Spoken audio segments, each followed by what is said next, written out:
ਸਿਆਲਕੋਟ ਔਰ ਗੁਜਰਾਂਵਾਲਾ ਦੇ ਦਰਮਿਆਨ ਵਿੱਚ ਇੱਕ ਗਾਉਂ ਹੁੰਦਾ ਸੀ ਜਿਹਦਾ ਨਾਂ ਸੀ ਬੜੇ ਗਾਉਂ। ਉਸ ਗਾਉਂ ਦੇ ਅੰਦਰ ਇਮਾਮ ਦੀਨ ਨਾਮ ਦਾ ਇੱਕ ਆਦਮੀ ਰਹਿੰਦਾ ਸੀ। ਮੁਸਲਮਾਨਾਂ ਦੇ ਘਰ ਜੰਮਿਆ ਜ਼ਰੂਰ ਸੀ ਲੇਕਿਨ ਕਦੀ ਮਸਜਿਦ ਨਹੀਂ ਸੀ ਗਿਆ। ਮਸਜਿਦ ਇੱਕ ਹੀ ਸੀ ਗਾਉਂ ਦੇ ਅੰਦਰ। ਔਰ ਅੱਲਾਮਾ ਸਾਹਿਬ ਉਹਨੂੰ ਬਾਰ-ਬਾਰ ਜਦੋਂ ਮਿਲਦਾ ਸੀ ਸਮਝਾਉਂਦੇ ਸਨ ਲੇਕਿਨ ਉਹਦੀ ਤਵੱਜੋ ਨਹੀਂ ਸੀ ਸਮਝ ਆਉਂਦੀ, ਉਹਦੀ ਅਕਲਦਾਨੀ ਵਿੱਚ ਇਹ ਬਾਤ ਨਹੀਂ ਸੀ ਆਉਂਦੀ। ਮਸਜਿਦ ਨਾ ਆਇਆ ਤਾਂ ਇੱਕ ਦਿਨ ਮੌਲਾਨਾ ਨੇ ਜੁਮੇ ਵਾਲੇ ਦਿਨ ਲੋਕਾਂ ਨੂੰ ਕਿਹਾ ਕਿ ਮੈਂ ਬੜਾ ਸਮਝਾਇਆ ਉਸਨੂੰ ਲੇਕਿਨ ਉਹ ਮਸਜਿਦ ਨਹੀਂ ਆਇਆ। तो मैं आज तुहाडे कोलों एक वादा लेना है कि अगर बगैर मस्जिद आए इमाम दीन मर गया तो मैं जनाजा पढ़ाना नहीं और तुसां ने पढ़ना नहीं। वैसे अगर उलमा दे फतवे पढ़ो ना तो उलमा ने यह फतवा भी दिता है कि बेनमाज मर जाए तो मुसलमानों के कब्रिस्तान में दफन नहीं किया जाएगा। उलमा ने जदों उन्होंने किया कि लोगों ने वादा कर लिया लेकिन मुहम्मद दीन फिर भी इमाम दीन फिर भी मस्जिद ना आया। आखिरी वक्त आ गया, इमाम दीन मर गया, बगैर मस्जिद आए मर गया। घर वाले परेशान कि पूरे गांव ने जुमे वाले दिन वादा किया कि जनाजा नहीं पढ़ाना और मौलवी साहब जब जनाजा पढ़ाएंगे नहीं तो उन्हें गुसल भी नहीं देना। घर वाले परेशान की बनेगा, कौन जनाजा पढ़ाएगा।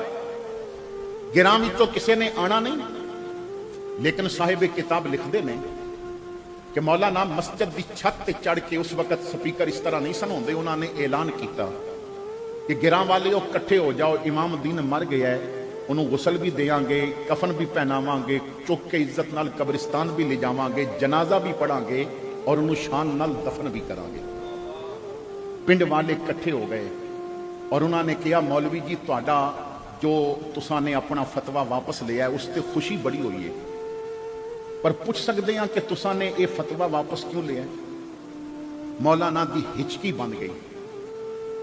फरमाते ने कि मैनू तो उहदे घर वालियां भी नहीं दसिया, मैं तो सो रहा सा, मैनू ख्वाब विच नबी पाक की जियारत हुई, सीरत नबी बाद अज विसाल नबी, मैनू हुजूर की जियारत हुई और हुजूर ने फरमाया मौलवी साहिब उठो, पिंड वालियां नू जमा करो, इमाम दीन मर गया, उदा जनाजा पढ़ाना है, बेखबर हो जो गुलामों से वो आका क्या है।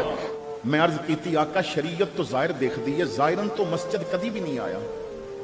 हुजूर ने फरमाया गल ये है उन्हें चंद दिन पहले एक ऐसी नेकी की है रब ने उहदे पिछले सारे गुनाह माफ कर दिते। मैंने ख्वाब भी अर्ज की आका वाकई रहमतुल लिल आलमीन हो पर क्या मैं पूछ सकता उन्हें की नेकी की है।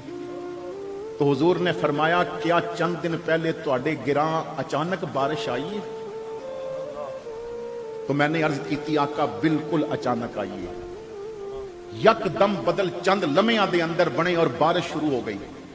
हुजूर ने फरमाया उस दिन इमाम दीन अपने घर बैठा सी, बीवी उसकी हांडी बना रही सी, यकदम जदों बादल चढ़े तो उसकी बीवी ने कहा कि इमाम दीना थापियां और लकड़ियां छत ते पे ने, बारिश नाल बालन गिला हो गया तो अग नहीं जलेगी, जल्दी कर टोकरा पकड़ और थापियां गोया और बालन लकड़ियां उतार के लेके आ। उन्हें पकड़िया टोकरा, अजे छत दियां दो सीढ़ियां चढ़िया सी, यकदम बारिश शुरू हो गई।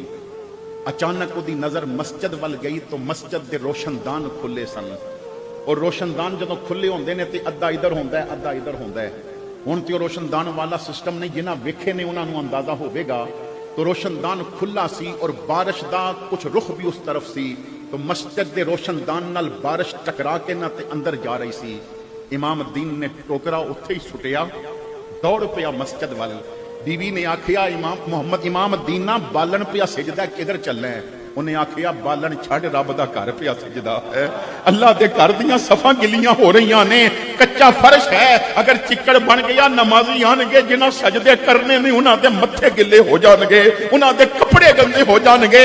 बीवी कहंदी रही है बकेरा तू नमाज पढ़नी है। उन्हें कहा पढ़नी ते रब दे बंदियां ने है ना, घर ते मेरे रब दा है, रब दा घर गंदा हो जाएगा। ਦੌੜਿਆ ਮਸਜਿਦ ਪਹੁੰਚਿਆ। ਜਿਨੇ ਕਦੀ ਸਜਦਾ ਕਰਨ ਵਾਸਤੇ ਤਵੱਜੋ ਨਹੀਂ ਸੀ ਕੀਤੀ, ਅੱਜ ਜਲਦੀ ਆਇਆ, ਰੋਸ਼ਨਦਾਨ ਬੰਦ ਕੀਤੇ, ਪਾਣੀ ਅੰਦਰ ਆ ਚੁੱਕਾ ਸੀ। ਉਹਨੇ ਆਪਣਾ ਸਾਫਾ ਉਤਾਰਿਆ ਔਰ ਜੋ ਚਿੱਕੜ ਬਣਿਆ ਸੀ ਨਾ, ਆਪਣੇ ਸਾਫੇ ਨਾਲ ਪਾਣੀ ਜਮਾ ਕਰਕੇ ਬਾਹਰ ਜਾ ਕੇ ਨਿਚੋੜਦਾ ਹੈ, ਫਿਰ ਅੰਦਰ ਆਉਂਦਾ ਹੈ, ਫਿਰ ਜਾ ਕੇ ਨਿਚੋੜਦਾ ਹੈ। ਮੌਲਵੀ ਇਹ ਮਸਜਿਦ ਦਾ ਚਿੱਕੜ ਪਿਆ ਸਾਫ਼ ਕਰਦਾ ਸੀ, ਰੱਬ ਇਹਦਾ ਨਾਮਾ ਆ ਮਾਲ ਪਿਆ ਸਾਫ਼ ਕਰਦਾ ਸੀ। ਇਹਦਾ ਇਹ ਅਮਲ ਕਬੂਲ ਹੋਇਆ, ਰੱਬ ਨੇ ਇਹਦੀ ਬਖਸ਼ਿਸ਼ ਕਰ ਦਿੱਤੀ ਹੈ।